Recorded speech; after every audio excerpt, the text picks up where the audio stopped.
मेरा 90 की 90 सीटों के ऊपर हमने चुनाव लड़ना है, मजबूती से लड़ना है।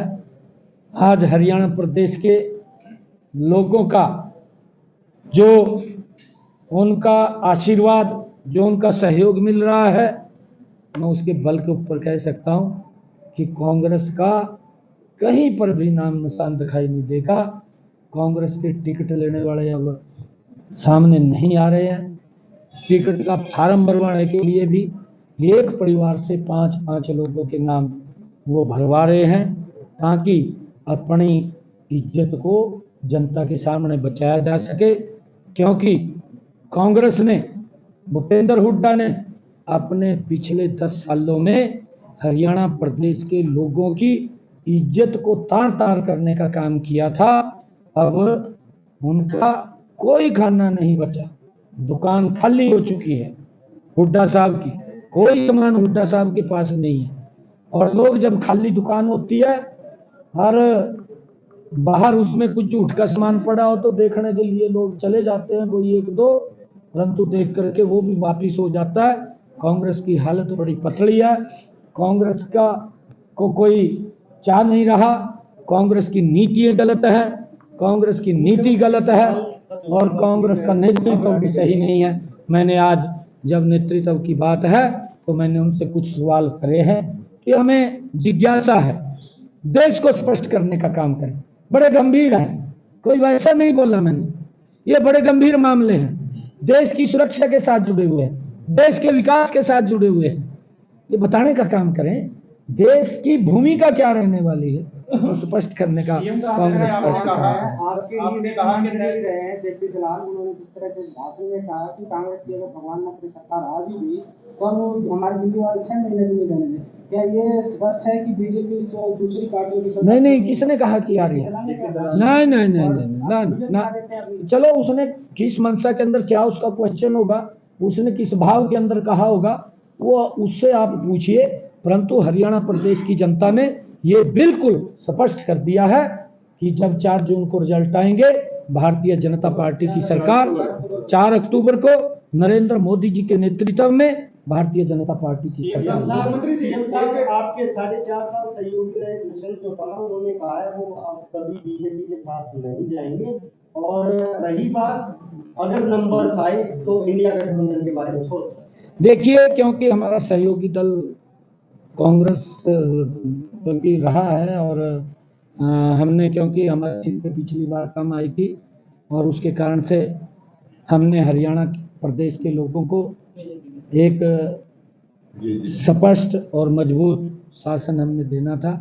नहीं, वो तो कांग्रेस को मैंने कहा कि उसके साथ आजकल उनका तालमेल चल रहा है, मैंने इसलिए कहा क्योंकि उधर ना वो जाए। कांग्रेस तो जेजेपी को खत्म करना चाह रही है, मैंने इस कारण से कांग्रेस का नाम लिया। कांग्रेस जेजेपी को खत्म करना चाह रही है, क्योंकि मैं दुष्यंत चौटाला जी को ये बात कहना चाहूंगा कि थोड़ा मजबूत हो जा। पिछली बार 10 सीटें ली थी, भी ले ले कोई थोड़ी बहुत थी।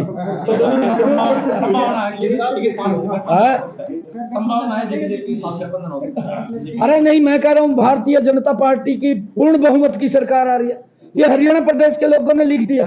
मैं तो इसलिए कह रहा हूँ क्योंकि आजकल दुष्यंत साहब का प्रेम हुड्डा के साथ हो रहा है, दोनों की आपस में गुफ्तगू हो रही है और दोनों एक दूसरे के प्रति आरोप भी लगाते हैं।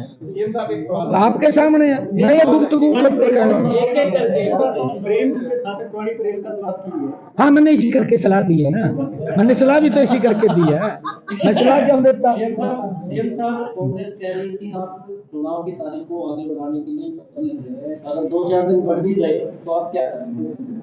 नहीं, विषय उसका वो नहीं है। देखिए, कांग्रेस में फिर वो कहेंगे कि भाई ये क्या है, इसी कारण तो कांग्रेस समाप्त हो रही है, उसकी सोच छोटी हो गई है, पार्टी सिकुड़ गई है। जब पार्टी सिकुड़ गई, सोच छोटी हो गई, लंबा नहीं सोचते। क्योंकि कांग्रेस ने देश के ऊपर 55 साल तक शासन किया, 55 साल के अंदर तो सरकार रिटायरमेंट कर देती है, देश के लोग उसको रिटायर कर रहे हैं। कांग्रेस पार्टी को सिकुड़ गई है, उनकी सोच छोटी है। हमने क्योंकि उनको भी मालूम है हमारे माननीय अध्यक्ष जी की एक ये सोच है कि कई छुट्टियां आ गई है, हमको क्या आपत्ति है, क्योंकि शनिवार की छुट्टी है, इतवार की छुट्टी है, 29-30 की छुट्टी है, 1 तारीख को वोटिंग का छुट्टी है, 2 अक्टूबर को गांधी जयंती है, छुट्टी है। 4 छुट्टियां 5 छुट्टियां ये बन रही हैं, 4 छुट्टियां बन रही हैं कि लोग अपना टूर का प्रोग्राम बना लेते हैं, क्योंकि हमारे माननीय अध्यक्ष जी सभी दलों के बारे में ये चिंता करते हैं, सभी लोगों के बारे में चिंता करते हैं। और अध्यक्ष जी ने ये बात सोच करके चुनावियों को उन्होंने पत्र लिखा कि भाई ये बीच में छुट्टियां आ गई, कहीं लोग ऐसा ना हो कि वो बाहर जाने का टूर का प्रोग्राम बनाए। कांग्रेस से इस प्रकार से उसकी वाहवाही लूटने का काम कर रही है, हुड्डा साहब, कुमारी शैलजा, रणदीप सुरजेवाला, अरे उन्होंने तो इस प्रकार का जो पता नहीं, वो कह देना कि उसके हाथ से वो लग गया, ये हल्दी की गांठ लग गया,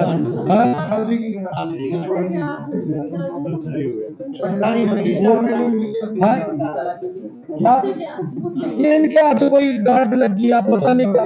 और उनका भी, हम तो ये सब के लोकतंत्र के फायदे के लिए बात माननीय अध्यक्ष की चिंता थी, उन्होंने पत्र लिख दिया, कुछ और दलों ने भी लिखा है शायद, मुझे ध्यान नहीं है,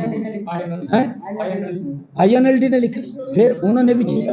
और एक इतना बड़ा कार्यक्रम 2 तारीख को बिश्नोई समाज का राजस्थान के अंदर एक बड़ा पर्व होता है, 1 तारीख का, वो सभी लोग वहां जाते हैं, उसको भी ध्यान में हमने रखा है कि वोट परसेंटेज लोकतंत्र के अंदर कम ना हो, वोट परसेंटेज बढ़े, ताकि स्वस्थ और स्वच्छ लोकतंत्र वो आए। इसकी चिंता करते हुए मैं तो आदरणीय अपने पार्टी के अध्यक्ष मोहनलाल बड़ौली का दिल से धन्यवाद करता हूं कि उन्होंने इतनी सोच रखते हुए चुनावी को तुरंत पत्र लिखा, क्योंकि लोकतंत्र मजबूत होना चाहिए।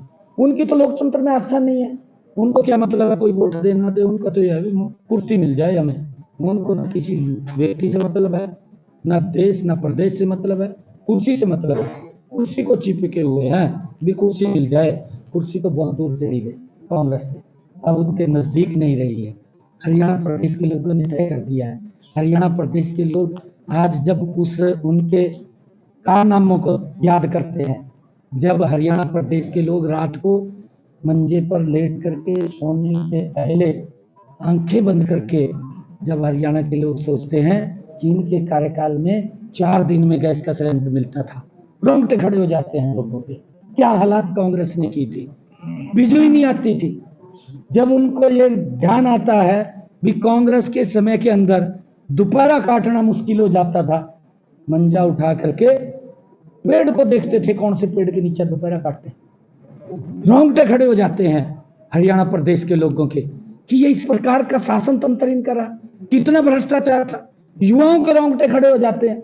इनकी सरकार में जिसकी टैची के अंदर वजन होता था उसको नौकरी मिलती थी, सारी सीमाएं बांध देते थे, तार तार कर देते थे। अविश्वास हो गया था हरियाणा के युवाओं का, अविश्वास जमा है। आज युवा जब उस बात को, इनके कार्यकाल को याद करता है हरियाणा प्रदेश का, उसके भी रोंगटे खड़े हो जाते हैं कि चक्कर काटते रहते थे, नौकरी नहीं मिलती थी। हम तो पूछते हैं इनको, क्योंकि रणदीप सुरजेवाला इसके अंदर हिसाब किताब रखने वाला था हुड्डा सरकार के अंदर, उसको सारी जानकारी है। मैं रणदीप सुरजेवाला को कहूंगा कि वो हिसाब किताब की कॉपी कहीं खोल दे, तेरे पास थी हो तो बता देना हरियाणा प्रदेश के युवाओं को कि हमारी सरकार में कितना युवाओं को रोजगार दिया था, कैसे दिया था, किस आधार के ऊपर दिया था। बस कुछ भी है बताने के लिए, आपको बताएंगे। आपने 10 साल कांग्रेस के राज की बात की, तो भूपेंद्र हुड्डा मुख्यमंत्री थे हरियाणा के, उनका कहना है कि उस दौरान उन्होंने बहुत से गलत काम किए, उनके ऊपर बहुत से केस भी चल रहे हैं CBI में, लेकिन उनका राज जाने के बाद 10 साल से आपकी सरकार है, जैसे आप कहते हैं डबल इंजन की सरकार है प्रदेश में भी और देश में, लेकिन फिर भी इन केसों में कोई कार्रवाई क्यों नहीं कार्रवाई हो रही है। माननीय हाई कोर्ट ना माननीय सुप्रीम कोर्ट उसको देख रहा है सारा का सारा, वो हमारे बस की बात नहीं है, क्योंकि कोर्ट जो भी कार्रवाई करेगा हमें कोई मतलब नहीं, कोई जिसने गलत की है वो फंसेगा। कोर्ट देख रहा है ना, कोर्ट देख रहा है, कोर्ट के अंदर चल रहा है, कोर्ट देख रहा है। जम्मू कश्मीर के लिए उम्मीदवारों की लिस्ट बीजेपी ने जारी की? हाँ, जारी की है। मैं जम्मू कश्मीर के सभी जो प्रत्याशियों की लिस्ट जारी भारतीय जनता पार्टी ने की है, उन सबको बधाई देता हूं। मुझे मालूम नहीं है, शायद कर दी होगी, जारी रात होगी। उन सब प्रत्याशियों को मैं बहुत बहुत बधाई देता हूं। और जम्मू कश्मीर की जनता से भी मैं ये कहना चाहता हूं कि वहाँ के लोग बड़े जागरूक लोग हैं, क्योंकि मुझे काफ़ी लंबे समय वहाँ पर रहने का अवसर मिला था और वो बहुत जागरूक हैं। मैं जम्मू कश्मीर के आवाम से भी, वहाँ के लोगों से भी ये कहना चाहूँगा कि भाई कांग्रेस से और नेशनल कॉन्फ्रेंस से जरूर कुछ क्वेश्चन ये पूछें जो हमारी जिज्ञासा है। सभी राज्यों के परिस्थितियां, वहाँ के मुद्दे, चुनाव और मुद्दे अलग होते हैं। आपने जैसे सभी अभी जम्मू कश्मीर में नेशनल कॉन्फ्रेंस के बारे में कहा कि कांग्रेस का गठबंधन हुआ है। हरियाणा के मुद्दे क्या रहेंगे? हरियाणा की जनता किस लिए वोट देगी, बीजेपी को, कांग्रेस को, जिसको भी, वो क्या रहेगा? मैंने आपको बताया, शुरू में बताया है मैंने जब प्रेस कॉन्फ्रेंस शुरू की थी, मैंने उस टाइम अपने आज प्रदेश चुनाव कार्यालय के उद्घाटन की भी बात कही है। मैंने ये भी कहा है कि हमने संकल्प पत्र वैन वो हर हरियाणा प्रदेश के ब्लॉक स्तर में चल रही है। 28 तारीख तक वो चलेगी। 29 तारीख को जितने भी हरियाणा प्रदेश के लोगों के बहुमूल्य सुझाव हमको संकल्प पत्र पेटी के अंदर मिलेंगे, उसके आधार के ऊपर हमारा संकल्प पत्र तैयार होगा। लोगों की क्या चाहते हैं, उनके क्षेत्र की क्या दिखते हैं, क्या समस्याएं हैं, वो सारी ध्यान में आएंगी। और जब वो एक बड़ा लोगों का सुझाव हमारे पास आएगा तो हमारा एक डॉक्यूमेंट संकल्प पत्र वो तैयार होगा। और हमारी ये गारंटी है अपने संकल्प पत्र की, हमने पिछला संकल्प पत्र भी पूरा किया है और इस संकल्प पत्र को भी 100% पूरा करने की जिम्मेवारी हमारी सरकार की है। कांग्रेस ने जितने भी अपने घोषणा पत्र बनाए हैं, बस घोषणा ही है, धरातल पे नहीं है कुछ भी। आप देख लो। मुख्यमंत्री जी, कंगना रनौत आपकी पार्टी की सांसद है, उनकी एक स्टेटमेंट है, अगर केंद्र में सरकार मजबूत नहीं होती तो पंजाब भी बांग्लादेश बन जाता, किसान आंदोलन के दौरान। कितना ही तफड़ रखता है?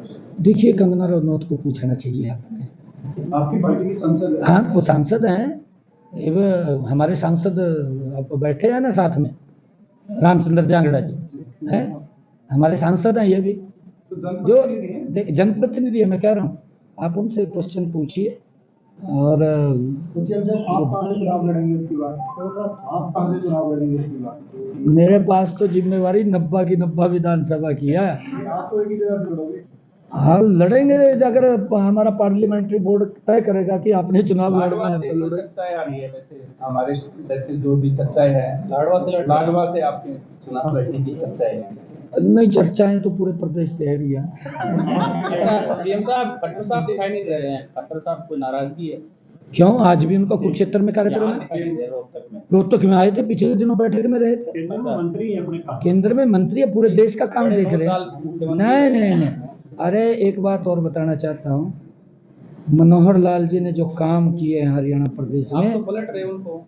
कहाँ पलटे? बताइए मेरे को, कौन सा पलटा है? कौन सा पलटा है, मेरे को बता दीजिए आप। तो मैं आपको बता रहा हूँ, ये इनके पास कोई मुद्दा नहीं है, ना तो कांग्रेस पे है और ना ही इस पर दुष्यंत पे है, ना ही अभय चौटाला पे। बस ये बोलते रहते हैं, कहा जी फैसले पलट दिए। रमन खबर ने बताया तो दो, कौन सा पलट दिया? एक भी नहीं पलटा बोले तो। नहीं, वो सरपंचों की मांग थी, वो सरपंचों की मांग, उसको पूरा किया है, पलटा तो नहीं है। नहीं, ऐसा नहीं कहा उन्होंने कहा कि हम मंथन कराएंगे। हमने अधिकारियों का एक पैनल बनाया था भी, आप इसके ऊपर देखो। हमने सरपंचों को भी बीच में बुलाया, सरपंचों को बुला करके फिर निर्णय किया। ऐसा नहीं है कि उसको पलटा है। ये गलत प्लीड कर रहे हैं विपक्ष के लोग, क्योंकि मुद्दा नहीं है उनके पास। हमारी सरकार ये चाहती है कि गांव का विकास हो, और गांव के विकास के अंदर सरपंच की महत्वपूर्ण भूमिका होती है। हमने उसको खूब पैसा दिया है और वो विकास करवा रहे हैं। ठीक है।